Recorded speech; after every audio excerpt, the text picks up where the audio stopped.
The first time I tried a survival game was when I was 12 years old and I downloaded Minecraft onto my family computer for the first time. Almost 15 years later, survival games remained one of my favorite types of games to play, and since then, I've played a lot of them. 2024 has had quite a few survival games already, like Power World, Enshrouded, Nightingale, but the one that caught my eye was Pacific Drive, and after playing it, I really think it might be one of the best survival games I've ever played. So it got me thinking, this genre has now matured to the point where ideas and mechanics from other types of games are now being applied to the survival formula. And Pacific Drive's a part of this trend, except here, the execution of these ideas has come together to make one of the most exciting, unique, and atmospheric survival games on the market. Period. This game ended up being way deeper than I thought, so what I want to try to do here is explain how this game plays and why it's so good, because I don't think it's very obvious on the surface. This game definitely won't be for everybody, but I hope I can at least go get a few other people to try it, because unfortunately, I don't think I'm going to be able to play this game again. And to understand why, I'm going to need to explain a few things, but first I want to start this all off by setting the scene. The year is 1998. You're a delivery driver dropping off a package outside the Olympic Exclusion Zone, a large walled-off area of land deemed uninhabitable by the government. After some unforeseen events, you find yourself on the other side of the wall, your car's destroyed, and your only hope of salvation is found in this piece of shit station wagon. A group of scientists make contact with you over the car's radio, and they decide to help you escape, except the only way to do that is for you to travel deeper and deeper into the exclusion zone to find out what the hell is going on here. So this brings us to the first thing that Pacific Drive does better than most survival games, and you might have been able to pick up on it already. It's narrative. Traditionally, narratives in survival games that have tried to give you one suck, and there's a reason for this. At the core of most survival games is a sandbox experience. I don't know if you played in a sandbox as a kid, because I didn't, but the metaphor goes that a kid is in a sandbox and they'll have a set of toys that lets them do whatever they want to do, wherever they want to do it in the sandbox. So in a sandbox style game, a player gets a set of tools and they can run around and do whatever they want, wherever they want to. So when players can do that, it's kind of hard to tell them to go somewhere to do something, which is something that a lot of narratives need to push a story forward. But here in Pacific Drive, they actually end up being able to tell a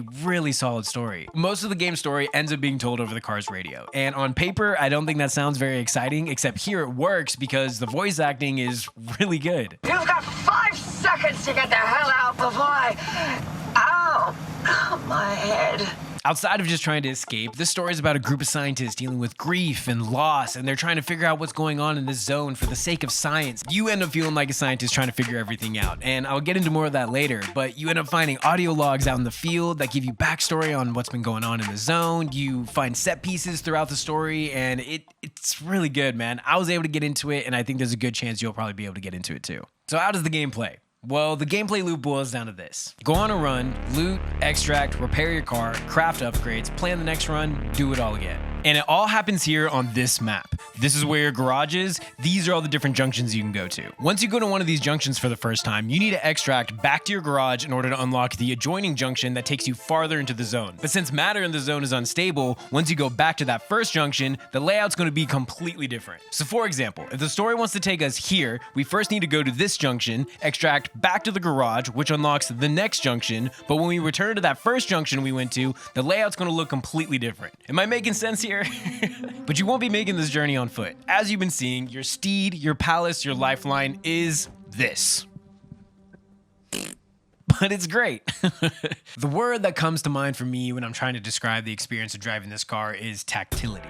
To operate the car, you have to turn the ignition on, take it out of park. If it's dark, you turn the headlights on. If it's raining, you turn the windshield wipers on. If you want to get something out of storage, you have to get out, open the trunk, grab the thing, close the trunk again. And this may sound annoying, but I promise you, it really adds to the experience. This philosophy also extends to what's typically shown on your HUD. Like if you want to know where you're going, you actually have to take your eyes off the road and look at the map in your passenger seat. If you want to know if there's radiation outside, you have to look at this thing. This shows how much battery you have. This will show how much fuel you have. This thing shows if you can extract. Does this thing mean anything? Because I didn't figure it out the entire time I was playing. So rather than worrying about your own well-being, which is something you still have to do, you're first and foremost worried about your car's well-being. Because if your car gets fucked, you get fucked. Now, when you arrive at any of these junctions, it's immediately clear that this game's atmosphere is full of the vibes. When you're in heavy fog, the fog is thick. When it's dark, and you cannot see anything outside of what your headlights are illuminating. When it's raining, it actually feels like it's raining. As the sun rises and you have the light coming through the trees and hitting the morning fog, it looks beautiful.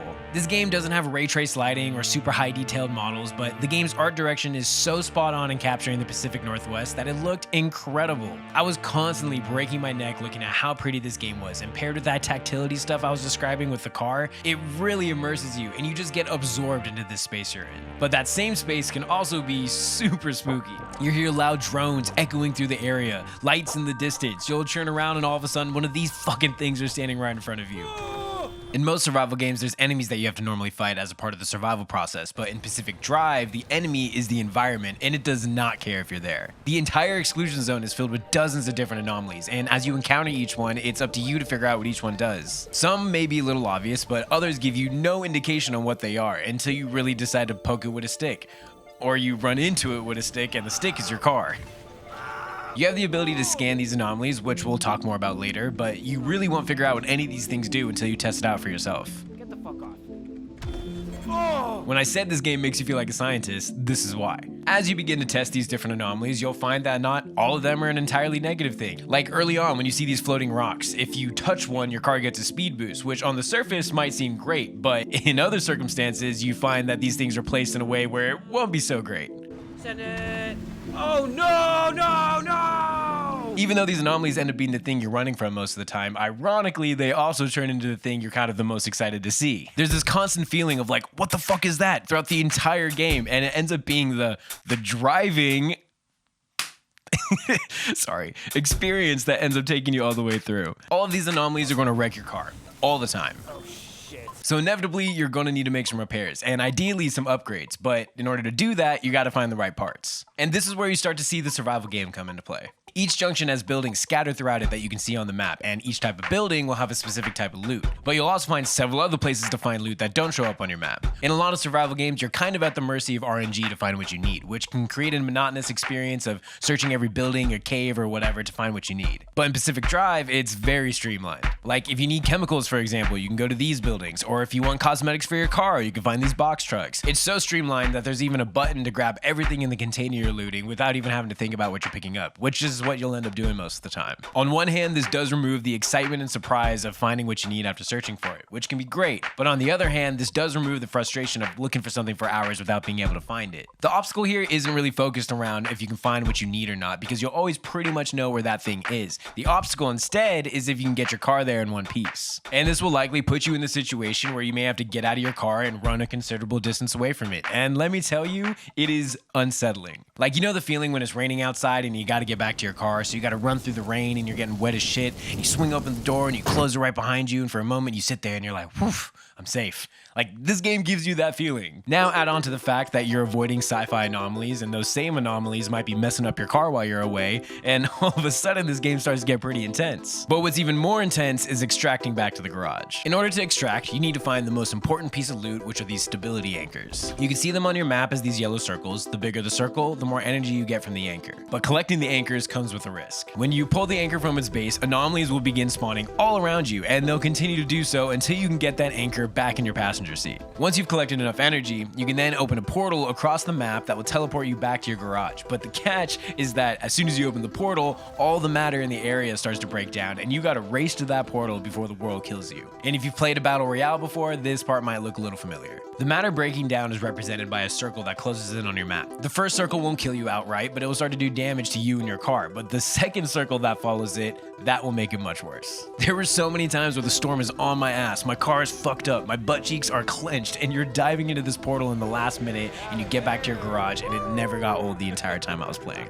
But now you're back in the garage, and depending on the type of player you are, this may be where you spend half the game. The garage has three main functions, and the first of which is to repair your car. At the beginning of the game, the first real task you have is to repair your car before you can get back on the road. The game will walk you through how to do it, but there are so many steps that it becomes a little too much to absorb all at once. Then on top of it, the game's controls are very unique, and the game's UI is not very easy to read at a glance. So as I'm trying to repair my car for the first time, I'm like throwing tools out of my hands, I'm digging through menus, I'm not able to interact with this thing because I'm holding the wrong thing, and it was just a little overwhelming.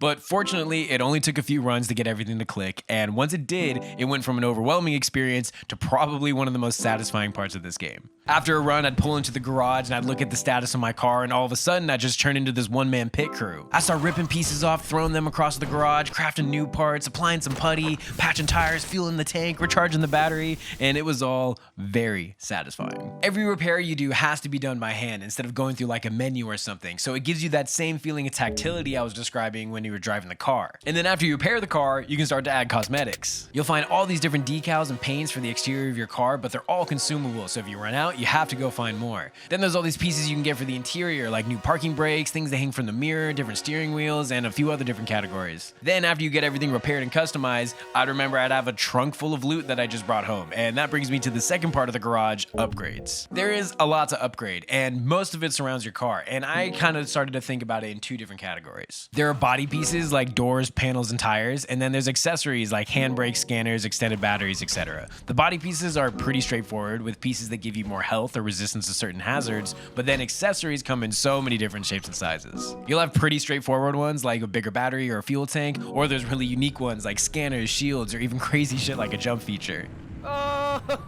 However, the other thing you have to upgrade is your garage, and this typically comes in the form of new workstations or new storage areas. Throughout the game, both your garage and your car go through this really satisfying transformation of like rundown and decrepit all the way up to this functioning sci-fi workshop. You'll end up having all these different stations that each visually look different and cool, and a car that has all these different gadgets strapped to it. By the end, I felt like I was Doc Brown working on the DeLorean in his garage, and it was just really satisfying. And then once you have all these different upgrades and things to work with, it brings you to the third function of the garage, which is planning your next run. This is where everything you've done up to this point comes together. Now that you have access to all these different upgrades, you can start to bring or equip the right stuff to make the journey easier. And this thought process can go a lot of different ways. If the junction's really far away, you're going to need extra fuel, and you can do that by bringing an extra large tank, or just extra jerry cans full of fuel, or a fuel synthesizer that makes fuel on the way. If it's going to be dark, you may want to attach some floodlights, but those floodlights use batteries, so now you're going to need an extra large battery, or just one of the multitudes of ways to recharge your battery. Like there's a way to recharge your battery with the rain, and there might be a lot of rain on this route, so you can bring the thing that turns rainwater into electricity. Or say you're missing specific parts to an upgrade. Your scans are showing that part's going to show up on this part of the route, so you may want to go that way instead of going that way. But now this route has a lot of radiation on it, so now I may want to consider bringing my ion shield, but my ion shield uses battery. If I don't want to use the battery, I might just want to line my car with lead-plated doors and panels. I hope I'm painting the right picture here, because this is where the loop comes together, and it's just this really satisfying process, and it's a great time, man. It's really fun. One of my favorite moments in this game was this one time I was running around outside of my car, and all of a sudden I heard my car's horn honking. What the fuck? Was my car just honking? I'm not going to spoil why that was happening, but the fear that ran through me was real, and it's why I love this game. The sense of mystery and discovery is really up there with some of the best games I've ever played. You'll constantly be going out there and discovering new things, then going back and researching ways to adapt to it, then going back out and finding something new, then going back and then researching it again, and it just never got old throughout the entire 30 hours it took me to finish this game. But what sucks is that it ends up being a double-edged sword, because you can only not know what something is until you know what it is. It's the same thing with scary movies, where the monster's really scary because the mystery and not knowing what it is scary. But then when you find out what it is, that feeling goes with it. I started this video off by mentioning Minecraft, and that's still a game that I play on and off throughout the years to this day. I mean, literally a few weeks ago, I just played it again with a group of friends, and we did the whole survival run. And as much as I wish Pacific Drive was a game I can play like that years down the road, it isn't. And that's okay. And I think there's something beautiful about that. I haven't felt this way about a game since I finished Outer Wilds, which is another game I can't go back and play again, and you should definitely go play it if you haven't played it. I may go back and do a few more runs because I didn't discover everything. Like, what the fuck is something moving? I don't know what that is, but that sounds terrifying. And if this game ends up having DLC or a sequel, I'm there in a heartbeat. But in the meantime, I hope I can get a few other people to go try this game, because I love reliving this stuff through other people. So if you do it, please let me know in the comments down below. That'd make me pretty happy.